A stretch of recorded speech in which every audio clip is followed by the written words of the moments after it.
Oi, eu sou a Adriana Pena. Eu sou a Adriana Schelliger e você está de novo aqui no DRI ao Quadrado. E hoje a gente vai dar continuidade para falar um pouquinho sobre os efeitos colaterais dos tratamentos quimioterápicos. Vamos falar um pouquinho sobre náusea, né, Dri? Que é um efeito que incomoda muito os pacientes em quimioterapia e eu acho que é o grande estigma da quimioterapia é a náusea, né, junto com a queda do cabelo. É a náusea, assim, aqueles filmes que tem os pacientes que têm que fazer químio, que vomitam horrores, é sempre esse o maior, né, a maior questão da quimioterapia, né? Como é que você lida com isso no consultório? Conta um pouco. Então, primeiro, eu sou de uma geração que formou-se sem os novos antieméticos, né? Então, só para as pessoas saberem, náusea é a mesma coisa que enjoo, antiemético é medicamentos para evitar ou controlar o enjoo. Eu, quando fiz residência de hematologia e depois fiz de oncologia, estava começando os novos remédios para enjoo. Então, na realidade, os pacientes passavam mal mesmo, porque a gente só tinha, naquela época, um medicamento chamado Plasil, que é o nome comercial, a droga chama-se metoclopramida, e que, para você fazer uma dose de medicamento que fosse eficaz, a dose era muito alta.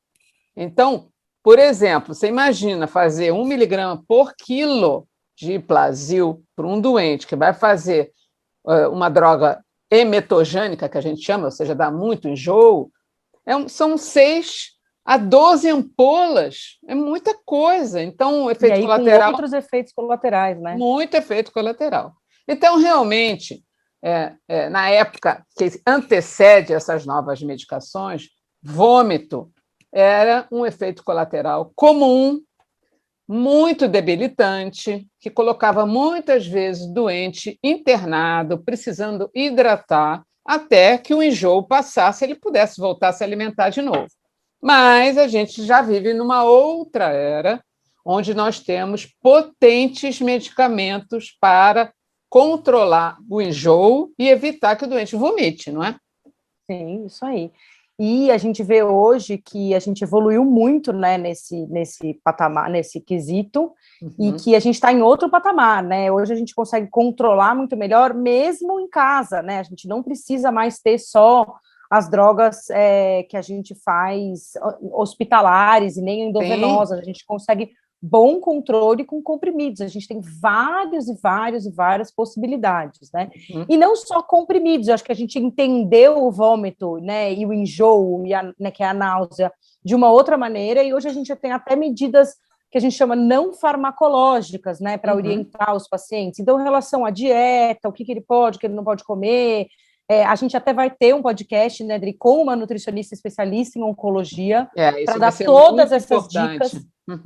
Todas essas dicas sobre nutrição e tal, então a gente vai falar um pouquinho mais sobre essa parte não farmacológica, mas hoje a gente tem um arsenal aí farmacológico, né, de remédios que a gente pode dar, e os doentes convivem com a náusea muito melhor do que eles conviviam antes. Com certeza. Né? E é interessante... Fale. Não, pode falar. Interessante é o seguinte, de novo, assim como na alopecia a gente falou que tem medicamentos que caem o cabelo, também tem medicamentos que dão náusea e tem medicamentos que você não sente absolutamente nada, né? Toma um remédio e vai trabalhar, não é isso? E tem e é de paciente para paciente também, né? É muito de paciente. Então, assim, eu costumo sempre dizer que o tratamento do Hodgkin, do linfoma de Hodgkin, é um tratamento que é muito nauseante, né? Os pacientes referem muita náusea. Mas isso também é de paciente para paciente. Eu me lembro quando eu estava fazendo doutorado lá na Escola Paulista, tinha uma menina que ela contava, e é uma característica de uma das drogas desse esquema quimioterápico do linfoma de Hodgkin, que ela via o ônibus chegando, ela estava no ponto de ônibus para ir tomar a quimioterapia, ela viu o ônibus dela chegando, ela já começava a ficar enjoada. Vinha no ônibus enjoada, sentia o cheiro do ambulatório e já começava a vomitar. Isso chama náusea antecipatória. Eu ia falar exatamente isso, porque eu tive um caso que era tão interessante, muito parecido com o seu, também era um linfoma Hodgkin, na época que eu fiz residência na UERJ, e ele era um paciente que eu tinha que deixar ele na quimioterapia, às vezes 12 horas hidratando, porque ele já vomitava na quimioterapia. Muito bem, terminou o tratamento, ficou bem. Ele, quando passava de ônibus, em frente ao UERJ, ele vomitava, dentro do ônibus. Já nem estava mais fazendo químio. Não, e é interessante que ele falava assim, doutor, eu não entendo. Eu falei, mas isso tem um nome, emese antecipatória. Aquilo te remete, como você falou, é um cheiro, é a visão, é um momento em que ele vomita, ele vomitava todas as vezes que ele passava em frente ao UERJ. Isso não é só na quimioterapia, né? Para as pacientes que durante a gestação tiveram muita náusea, eu fui uma que tive muita náusea no começo da gestação. Eu fiquei anos sem poder comer algumas coisas. Melancia era uma coisa que só de ouvir falar, a pessoa falava assim, tem melancia, eu já, pelo amor de Deus, não fala em leucemia, leucemia, em melancia, não fala em melancia que eu já tô assim. Então, esse negócio da náusea cria um mecanismo de memória que você associa com algumas coisas. Tem gente que associa com coisas visuais, tem gente que associa com cheiros, tem gente que associa com gostos. Tem pacientes que sentem, porque tem alguns quimioterápicos que, a hora que infundem, dão certos gostos na boca, e isso já é suficiente para provocar náusea. Então, a náusea é uma coisa muito ampla, e como a queda de cabelo, né, é muito particular também. Então, tem pacientes que passam muito lisos por aquilo, tem pacientes que passam muito mal. E não é só de medicamento que vai na veia, tem medicamento oral que causa muita náusea também, e que a gente precisa tratar também. Né? É exatamente o que a gente falou antes. Não é só o medicamento vermelho, azul, amarelo que vai cair cabelo, assim que também não é o fato de tomar medicamento oral que não vai ter náusea, né?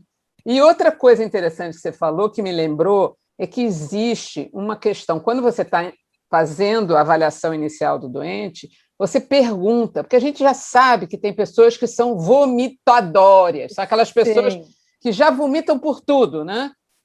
Ou porque tem cinetose, que é aquela coisa, eu não posso dirigir e escrever ao mesmo tempo que eu vomito.